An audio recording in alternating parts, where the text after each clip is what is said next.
What's up, everyone? I'm back with another video. Today, doing another oil change. We're gonna be working on this 2011 Jeep Liberty. And yeah, pretty simple job. But the tools you're gonna need a 13mm socket wrench.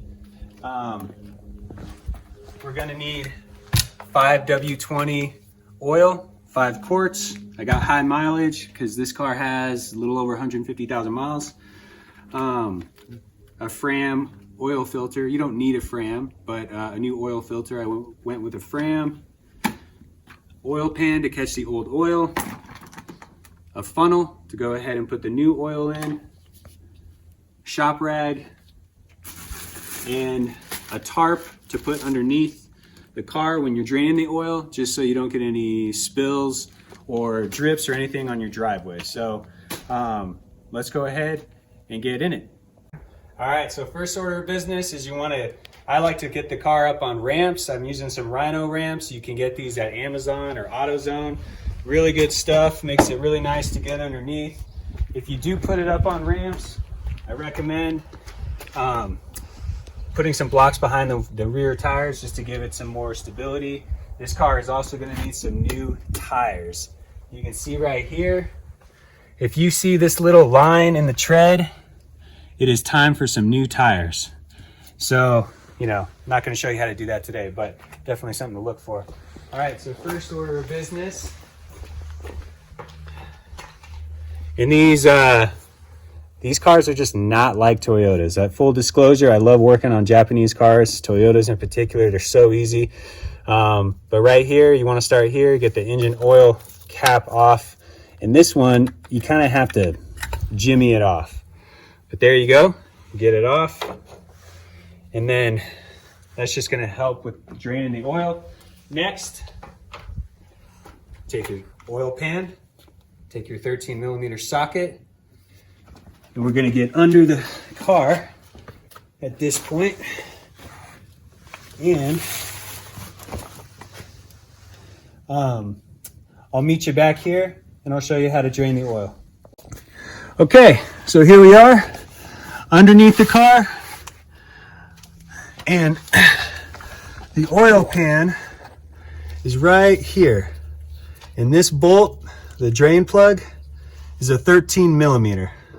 So what you want to do is take your wrench and go ahead and loosen that up, and make sure you have your oil pan ready to catch the oil that comes out. So let's see if I can do this with one hand. So here we go. And you want to make sure that your wrench is not going to tighten it. So switch it. And let's see here. Let's get this wrench going here. Bear with me.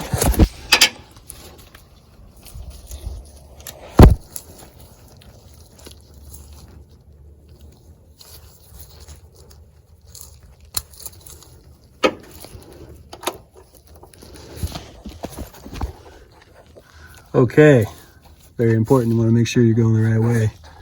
So here's your drain plug. And I didn't change the oil on this thing the last time. I'm assuming the dealer did. So it's on there pretty tight. So what we're gonna do, I'm gonna get just a longer wrench, go ahead and get some better leverage. So I'll be right back with you. All right, so I went and got this torque wrench. It's a lot longer. It's gonna allow me to have better leverage and loosen that drain plug. All right, let's go do it. Okay, so I'm back. Let's try this again. Hopefully, some better leverage here, quite a bit more. So I'm gonna have to put the camera down.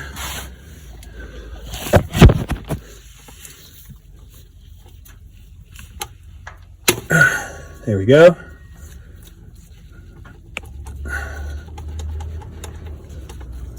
Come on, there we go.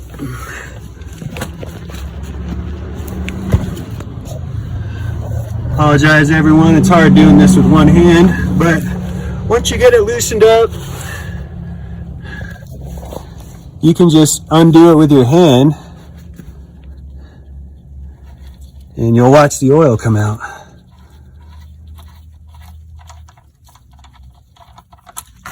Boom.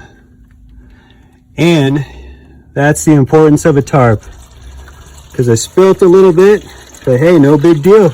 No big deal, man, when you got your tarp. All right, so we're gonna let that drain probably like 5 minutes or so. You wanna get it down to a drip, and then, you know, I'll be right back out at you. We'll finish this up. All right, so the oil's draining right now. I'm gonna try to remove the filter now. One thing, I'm gonna try to do it by hand, but one thing you may need in addition is an oil wrench filter, or oil filter wrench, excuse me, to try and get that filter off. I'm gonna go ahead and just try it by hand. We'll see. And then I'm gonna show you where the filter is. Now, it's funny on these Jeeps, they're not in the easiest location. Another reason why I like working on Japanese cars, they're just so easy to get to the filter. But in any case, I think this one is still gonna be not too bad. But I'll get under the hood or under the car again and show you where that's at. Okay, so here we are. And as you can see, that oil is down to a drip.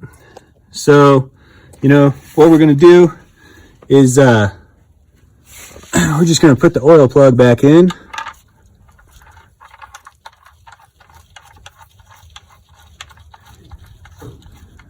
And you do want to tighten it, but also you want to grab a rag and just kind of clean it up, you know, because what you want to do is you're going to be checking for leaks. So you want to clean up a little bit of the oil, make it look pretty. Okay, we'll come back to that and tighten it. But the filter is right, where'd it go, man? I had it.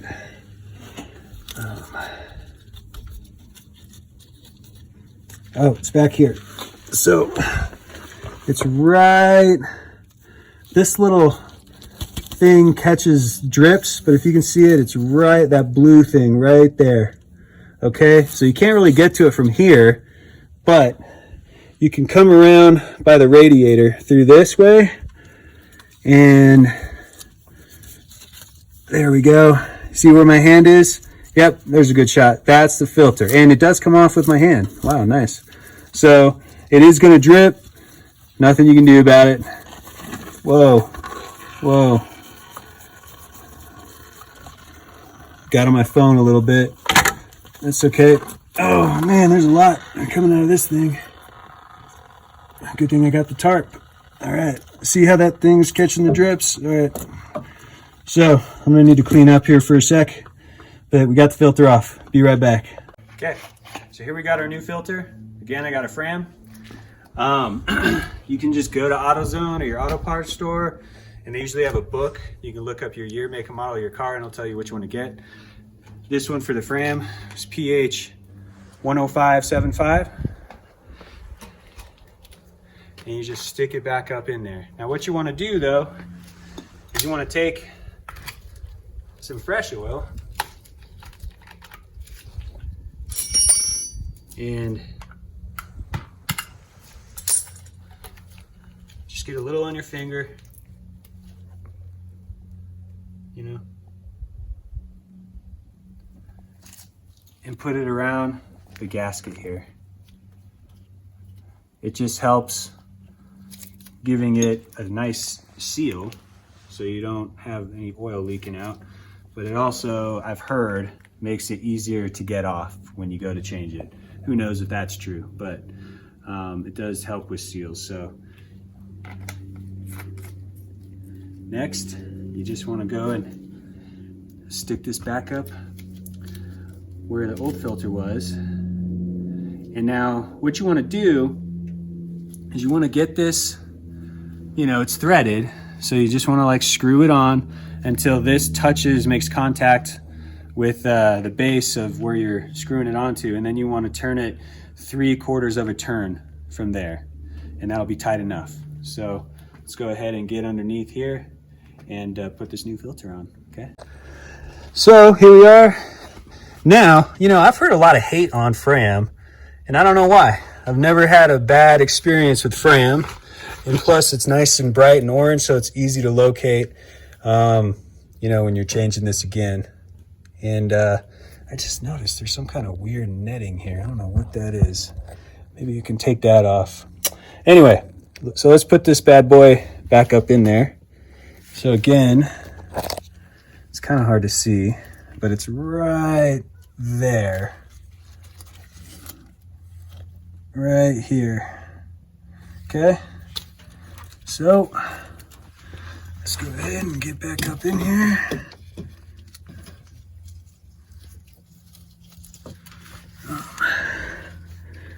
There we go.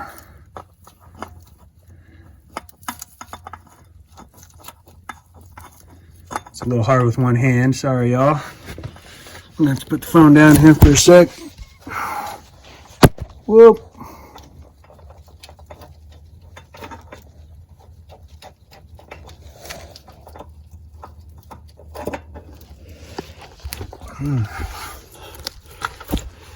Let's see here.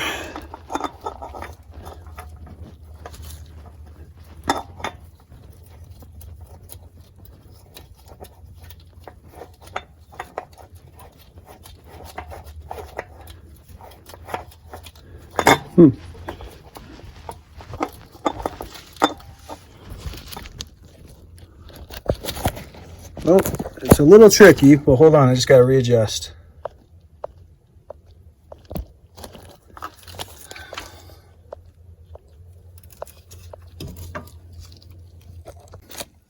Okay, sorry about that. Was able to finally get it on, if you can see it there.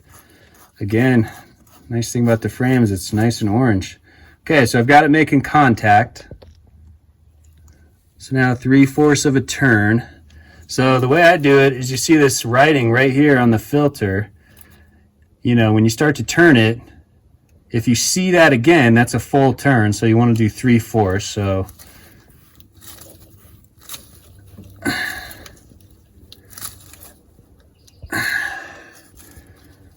that should be about good. Almost. Maybe a little more.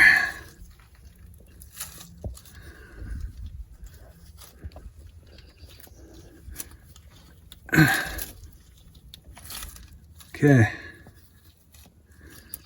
think that's about good.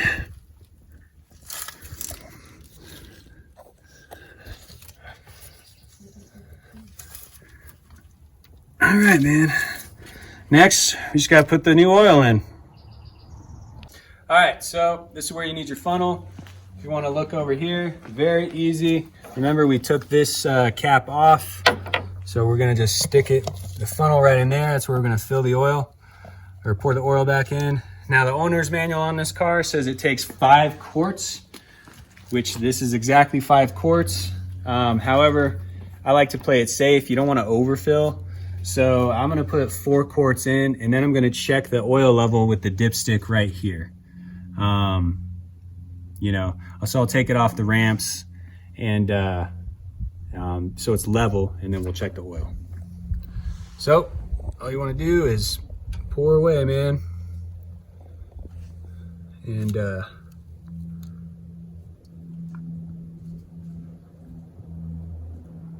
you know, just pour away. Okay, so I've got it off the ramps. It's on level ground. I put 4 quarts in. The owner's manual says it takes 5, but I'm just playing it safe. Don't want to overfill again. So what we're going to do now, you want to come right here. This is the dipstick. You pull it out. This is a long one. And then you want to wipe it clean.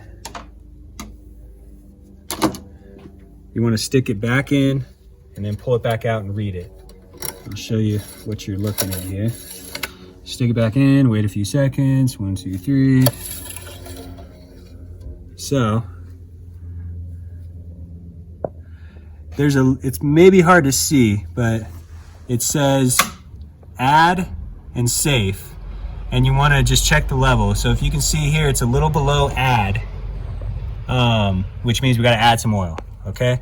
Which makes sense because we played it safe and only put a quart in, or 4 quarts in. It says 5. So I'm gonna put a little bit more in and then just check it again. Gaskets will start going bad, your seals and all that shit, and you have a much bigger problem. All right, so once you check the dipstick, you get the oil in the right level where it says safe on this car. You just go ahead and put the cap, engine oil cap back on right here. Make sure your dipstick's in and you're good to go. You want to make sure that you start the car up and let the oil kind of cycle through the filter and in the system there. And then, I always just say recheck the dipstick just to make sure. But that's pretty much it. So, changing the oil, even on a Jeep, really wasn't that bad. Hopefully you find this video helpful. If you did, please go ahead, hit that like button, hit that subscribe button. I'll be posting more videos on, other cars, just trying to help people save some time, save some money, make sure their cars are running as best they can. So God bless everyone. Thanks for watching.